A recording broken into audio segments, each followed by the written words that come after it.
The night of January 1991. Air raid sirens tore through Tel Aviv. An explosion. An Iraqi Scud missile slammed into a residential neighborhood. The entire nation, holding its breath in sealed rooms, waited for the order to retaliate.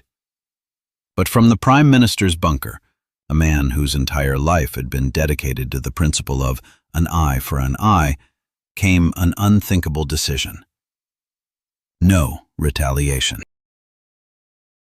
To understand this paradoxical order, we must go back decades to a world that no longer exists, to the Polish town of Różany in the 1920s, where a boy named Yitzhak was growing up in the family of Shlomo and Perleleya Jeziornicki. Archival records show it was a time of deceptive calm. Poland, reborn from the ashes of empires, was trying to forge a new national identity, and in this endeavor the Jewish minority was assigned the unenviable role of eternal outsider. Contemporaries who left memoirs of that era describe an atmosphere not just of casual animosity, but of systemic anti-Semitism permeating every aspect of life. Economic boycotts, street insults, unspoken prohibitions on certain professions, all of this was a daily reality that shaped the worldview of an entire generation. Young Yitzhak Jeziornicki, devouring books and dreaming of the future, watched as his parents' world slowly but inexorably shrank. He witnessed powerlessness and humiliation, saw that attempts to negotiate, to appeal to law or conscience, yielded no results. It was in this oppressive atmosphere that he found the answer that would define his entire future. That answer came in the works of Vladimir Jabotinsky. The concept of the Iron Wall was a revelation to him. Historians note that for Jeziornicki, it wasn't a doctrine of aggression, but a philosophy of survival, distilled to its starkest clarity. Its essence was simple and stark. Respect and security for the Jewish people could not be begged for or granted. They had to be earned. Any concession, any gesture of goodwill made from a position of weakness would be perceived by adversaries as an invitation to further pressure and destruction. The right to land, to life, to a future was not proven through negotiations, but through unyielding force, creating a reality with which enemies would have to reckon. This conviction, born of despair and disillusionment, became an absolute truth for him. In 1935, at the age of 20, he made a decision that would forever change his life. He left his studies, said goodbye to his family, a family he would, as it turned out, never see again, and departed for mandatory Palestine. This was not an escape from danger, but a conscious step of a soldier going to the front lines. He wasn't merely seeking a better life, he was going to build that iron wall, brick by brick. Upon arriving in the land of his ancestors, he found that reality was even more complex than he had imagined. The British administration, the Arab population, internal disagreements within the Jewish yishuv, all these created a field of continuous conflict. It was here, changing his name to Shamir, a name symbolizing firmness and indestructibility, that he joined the ranks of the underground organization, the Irgun. The theory, forged in the crucible of a Polish shtetl, was now to become practice on the scorching streets of Jerusalem and Tel Aviv. The ideological foundation was laid. Compromise was defeat, and force was the sole guarantor of existence. However, Shamir soon faced what historians describe as a deep ideological crisis within the underground. The Irgun's methods, primarily focused on sabotage and symbolic actions, seemed inadequate to him in the face of the mounting threat. With the outbreak of the Second World War, the Irgun leadership declared a halt to their fight against the British, deeming Nazi Germany the primary enemy. For Shamir and a small group of radically minded fighters, this was tantamount to capitulation. In their conviction, It was precisely British policy, which restricted Jewish immigration, that condemned millions of European Jews to their doom. The enemy was here, on their land, and a truce with them was an act of betrayal. This internal conflict led to a split. In 1940, Shamir left the Irgun and joined Avraham Stern, the founder of a new, uncompromising organization that went down in history as Lehi. It was a decision that made him an outlaw, not only to the British authorities, but also to most of the Jewish Yishuv.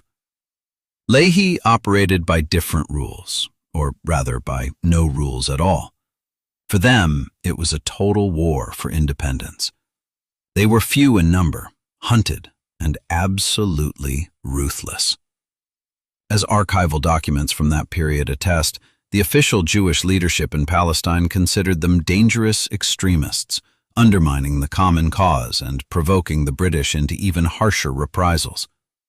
But for Shamir and his comrades, it was the only correct strategy. They saw themselves as soldiers on an invisible front, where moral dilemmas receded before one overarching goal: the creation of a state. After Stern's death in 1942, Shamir became one of the organization's 3 leaders. It was during this period that he proved himself a cold-blooded and effective organizer of covert operations. War in the shadows demanded not only courage but also extreme secrecy, meticulous planning, and the ability to operate in complete isolation. The culmination of this underground war was one of the 20th century's most audacious and controversial operations. According to the recollections of those involved, Lehi decided to strike a blow that was meant to shake the entire British Empire. Their target was Lord Moyne, the British minister-resident in the Middle East, the highest representative of authority in the region. Shamir was among those who planned this operation. For him and his comrades, it was not an act of terrorism, as it was immediately branded worldwide, but the execution of a representative of the occupying power, responsible for the closed-door policy. The assassination of Lord Moyne in Cairo in November 1944 sent shockwaves. The reaction was predictable. The official Jewish leadership publicly condemned the act, calling it an abominable crime and initiating a joint hunt with the British for Lehi members. Shamir found himself an enemy to all. He believed he was fighting for the future of his people, yet his own people, through their leaders, declared him a criminal. This profound rift, this utter solitude on a battlefield where there were no allies, only enemies and those who misunderstood him, ultimately forged his character. He became convinced that the fight for survival demanded a willingness to go to the very end, even if the whole world, including his brethren, condemned his methods.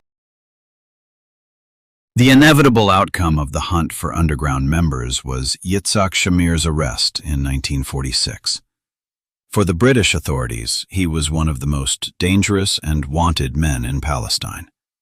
His imprisonment and exile were meant to be a show of force, a definitive end to the history of radical resistance. Along with other Irgun and Lehi leaders, he was sent thousands of miles from his homeland to an internment camp in Eritrea, in the heart of Africa. The very idea of the place was designed to break one's spirit. Complete isolation from the outside world, an enervating climate, the realization that the British Empire could cast you to another continent and forget you ever existed. Historians note that for many prisoners, this became a death sentence, a slow fading of the spirit.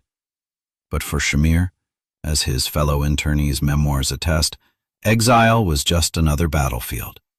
It was no longer an ideological confrontation, but a personal duel between a man and a system, where the stakes were his very life and his belief in the righteousness of his cause. He had already experienced escaping imprisonment in Palestine a few years prior, and now, in the African wilderness, his mind was occupied with only one thing: how to regain freedom. The escape plan he devised with several comrades astounded with its audacity and meticulous calculation.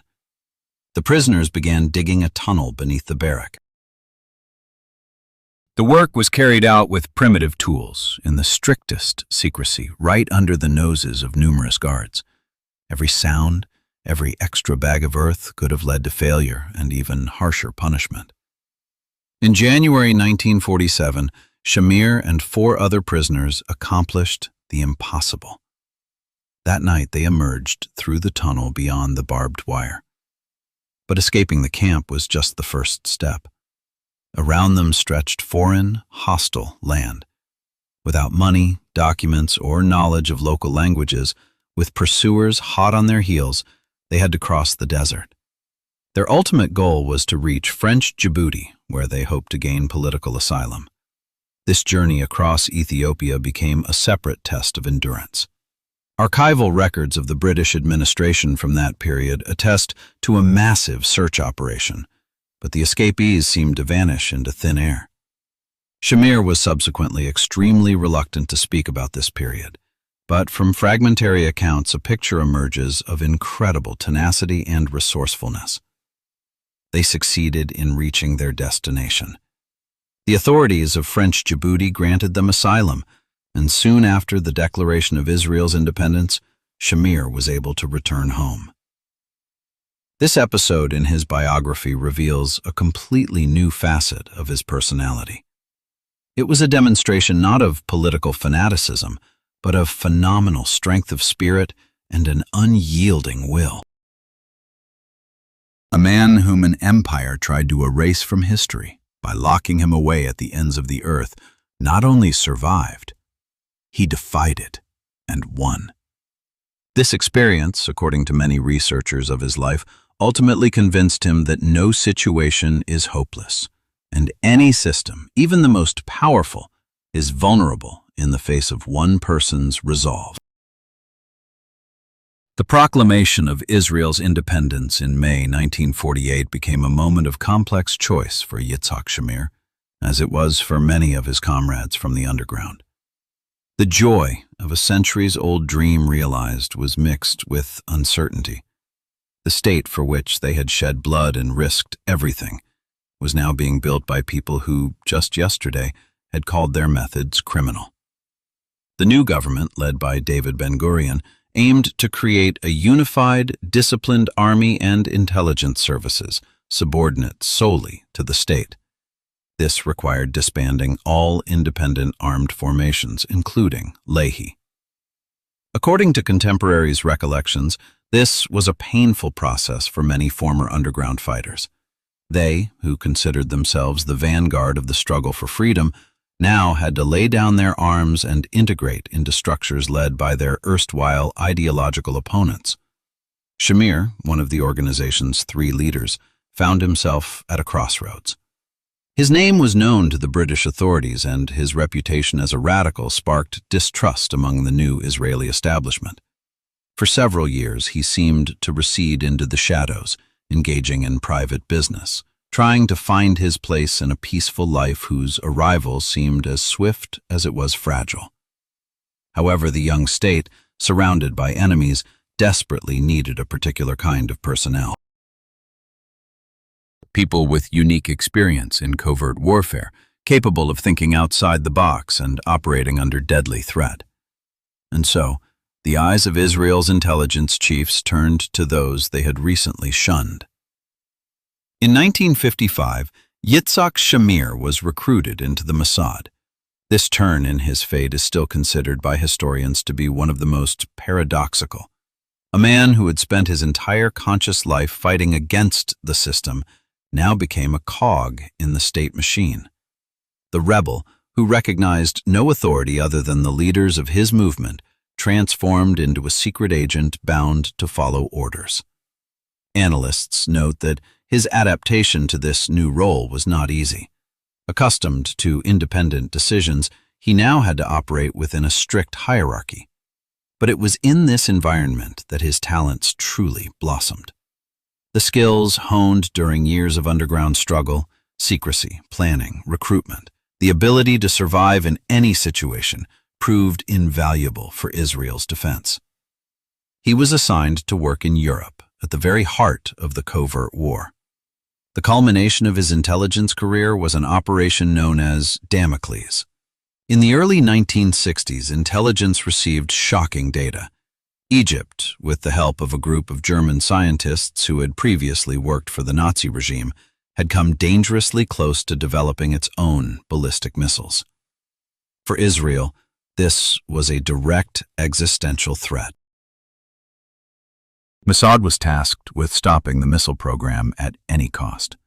Shamir, as declassified documents attest, became one of the key leaders of this operation in Europe. He wasn't an assassin agent. His strength lay elsewhere, in organization and strategy. Under his leadership, an entire network was deployed, waging psychological warfare against the German specialists. The scientists received threatening letters, their families were subjected to pressure, and mysterious incidents occurred at their workplaces. Harsher methods were also employed. Several key figures in the program died under unexplained circumstances. This operation, which at the time caused an international scandal, demonstrated Israel's resolve to defend itself to the world. And for Shamir, it was a logical continuation of his previous struggle. In his rare later interviews, he made it clear that he saw no difference between a British officer in Palestine and a German engineer creating weapons to destroy his country. An enemy remained an enemy, and the goal, the survival of his people, justified any means. His work in Mossad definitively shaped the image that his political opponents and allies would later see. A man of the shadows, silent, inscrutable, for whom the outcome was always more important than the process. He learned to operate in secrecy, to obey orders, yet he retained an unyielding inner core that neither British prisons nor African exile could break. This experience made him a man for whom no task was impossible. The only question was the price and the willingness to pay it. The former underground fighter, whom many considered an extremist, transformed into one of the state's most effective and ruthless defenders. And this was just the beginning of his long path to the heights of power. After leaving Mossad in 1965, many believed Yitzhak Shamir's story was over. A man who had dedicated decades to underground struggle and covert operations had emerged from the shadows. But where was he to go? Public politics seemed an alien environment to him. He possessed neither the charisma of Menachem Begin nor his oratorical talent. According to party comrades, he spoke little, dryly, almost reluctantly, as if every word were a state secret. His entry into the Herut party, and later the Likud bloc, was not a triumphant one. Unlike many former military and intelligence officers, he did not immediately seek prominent positions. His ascent was slow, almost imperceptible, built not on grand speeches but on painstaking behind-the-scenes work. He dealt with organizational matters, strengthened party structures, and worked with activists. For many, he remained an enigma, a silent man with a heavy gaze, whose past was shrouded in legends and rumors. He was not loved, but respected. One sensed in him an inner resolve that was more important than any words. Historians note that Shamir brought the methods of conspiracy into politics. He knew how to listen, analyze, wait, and act at the opportune moment. He didn't seek allies, he sought executors, and his reputation as a man who never wavered from his convictions made him a magnet for the entire right-wing camp. The turning point came in 1977. After Likud's historic election victory, Shamir was appointed Speaker of the Knesset. This appointment caused surprise. How could a man of the shadows, accustomed to silence and secrecy, manage one of the world's loudest and most contentious parliaments? But it was precisely here that his unique qualities shone through. In his view, the Knesset was not a place for debate, but a mechanism that needed to operate precisely and without glitches. He did not raise his voice. His authority was based not on emotion, but on an impeccable knowledge of parliamentary procedure and the unyielding will that even his opponents sensed. He was tough, but as many acknowledged, a fair leader. He put a stop to attempts to prolong discussions, demanding discipline and order. The bubbling cauldron of Israeli politics yielded to his calm but unwavering hand. This was the main paradox of his political career. He reached the pinnacles of power not because of, but in spite of, his character. In a world that valued negotiation skills, his intransigence became synonymous with principled conviction. In an era of charismatic populists, his silence was perceived as a sign of wisdom and depth. His strength lay in his predictable firmness. Everyone knew Shamir would not betray, would not lie, and would not back down. For his comrades, it was a guarantee of stability. For his enemies, an insurmountable wall. He didn't win hearts, he won trust. Slowly, year after year, the former underground fighter and intelligence officer transformed from a gray eminence into a figure of national stature. He proved that governing a state doesn't always require a loud voice. Sometimes, a quiet but firm word from a man who knows the worth of his convictions is enough. Now the country was about to learn what would happen when this rock of a man reached the very pinnacle of power. In 1983, following Menachem Begin's sudden and still not fully explained resignation, Yitzhak Shamir assumed the post of prime minister. The country, accustomed to the grand rhetoric and historic gestures of its previous leader, now found itself led by a man who seemed his complete antithesis. He made no grand pronouncements, sought no love from the crowd. His assumption of office was not a triumph, but rather the acceptance of a heavy burden. As many observers noted, he seemed not to occupy an office, but to return to a battle station. And very soon, that post became the front line. In the late 1980s, what went down in history as the First Intifada erupted in the territories. For many worldwide, and even within Israel, it was a popular uprising demanding a political solution. But for Yitzhak Shamir, a man whose worldview had been forged in the 1930s, this was another chapter in an eternal war of attrition.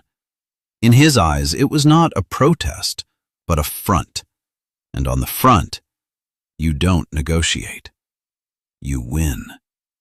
His reaction was harsh and uncompromising. He authorized an iron fist policy aimed at suppressing the unrest by any means necessary. These methods sparked a wave of condemnation on the international stage and a rift within Israeli society. But Shamir remained deaf to criticism. According to his associates' recollections, he genuinely didn't understand what they wanted from him.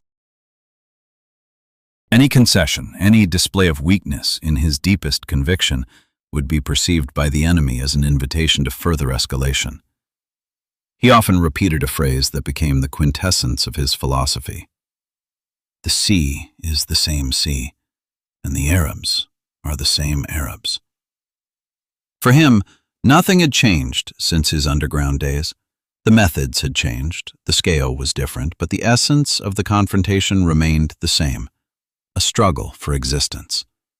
He saw himself not as a politician seeking compromise, but as a guardian at the gates of a fortress who had no right to retreat a single step. This approach put him in direct confrontation not only with the Arab world, but also with Israel's main ally, the United States. The administration of George H.W. Bush, emboldened by the end of the Cold War, sought to build a new world order based on dialogue and conflict resolution. The Israeli Prime Minister's obstinacy was, for them, the main obstacle in the Middle East. Pressure on Jerusalem mounted daily. Washington demanded Shamir come to the negotiating table, threatening to freeze financial aid vital for absorbing the wave of immigrants from the former Soviet Union. Shamir found himself in a vice. On one side, his fundamental convictions, his entire life built on the principle of not an inch of land. On the other, geopolitical reality and the ultimatum of his only true ally. The culmination of this standoff was Shamir's agreement to participate in the Madrid Peace Conference in 1991. To the entire world, this looked like a historic breakthrough, a victory for diplomacy over stubbornness. Many in his own camp perceived this as betrayal, but those who knew Shamir understood. He hadn't changed. As archival documents and his later confessions attest, he went to Madrid not to make peace. He viewed the conference as a new theater of war. His goal was not to reach an agreement, but to buy time. With characteristic frankness, he would later say that he intended to drag out the negotiations for 10 years until the demographic situation changed. He yielded to pressure but did not compromise on principles. He sat at the negotiating table, but inwardly continued to wage war. Was this move a brilliant tactical maneuver that merely postponed the inevitable, or a tragic mistake that only exacerbated the conflict? History has yet to provide a definitive answer, but for Shamir himself, it was the only possible path. To defend Israel as he understood it, even if it meant playing by someone else's rules on someone else's turf. The toughest test for a man of principle comes when his most deeply held convictions clash head-on with reality. For Yitzhak Shamir, that moment arrived in January 1991, amidst the wail of sirens and the thunder of exploding Iraqi missiles. Night after night, Scud missiles launched from western Iraq rained down on Tel Aviv and Haifa. This was not merely a military strike. It was a direct challenge to the entire doctrine of Israeli defense, built on immediate and crushing retaliation. The entire country, from ordinary citizens in sealed rooms to generals in the general staff, awaited one thing: the order for a counterstrike. Jets were ready for takeoff, targets were pinpointed. The decision seemed obvious for a prime minister whose political name and entire underground biography were synonymous with uncompromising strength. But from the bunker in Tel Aviv came a deafening silence. According to his closest associates, Shamir in those days was like a spring coiled to its breaking point. He sat silently for hours in meetings, listening to the furious reports of military commanders and the emotional appeals of politicians. The pressure was immense. American President George H.W. Bush called almost daily, pleading, persuading, and demanding restraint. Washington's logic was clear. An Israeli counterstrike would immediately shatter the fragile coalition, which, for the first time in history, included Arab nations. Saudi Arabia, Egypt, Syria, all of them would withdraw from the alliance if they had to fight on the same side as Israel. For the United States, the entire New World Order, forming from the ashes of the Cold War, hung in the balance. For Shamir, something far greater was at stake: the fundamental principle of his people's survival, the right to self-defense. Historians still analyze the protocols of those meetings, trying to understand what was transpiring in the mind of this man. His entire life had been a rejection of the idea that someone else could ensure Jewish security. From the underground of Lehi to the prime minister's chair, he believed only in the iron wall, in the strength of his own weapons. And now, he was being asked to entrust the defense of Israeli cities to American Patriot batteries, and to rely on the word of another country's president. This flew in the face of all his experience, all his philosophy. Generals reported on the ineffectiveness of American anti-missiles and insisted that only a strike by the Israeli Air Force on launch sites in Iraq could halt the terror. Public opinion was boiling, and at this point of maximum tension, Yitzhak Shamir, the man branded a stubborn and hardline ideologue, made the most uncharacteristic and difficult decision of his life. He gave the order to stand down. This was not capitulation. As declassified documents attest, it was a cold and pragmatic choice made by a statesman. Shamir weighed all the risks. He understood that the short-term military and political gain from a retaliatory strike was incommensurate with the long-term strategic damage of severing ties with his sole ally and dismantling the international coalition. He sacrificed tactics for strategy. He transcended his own ego, his deepest instincts, for the higher interests of the state.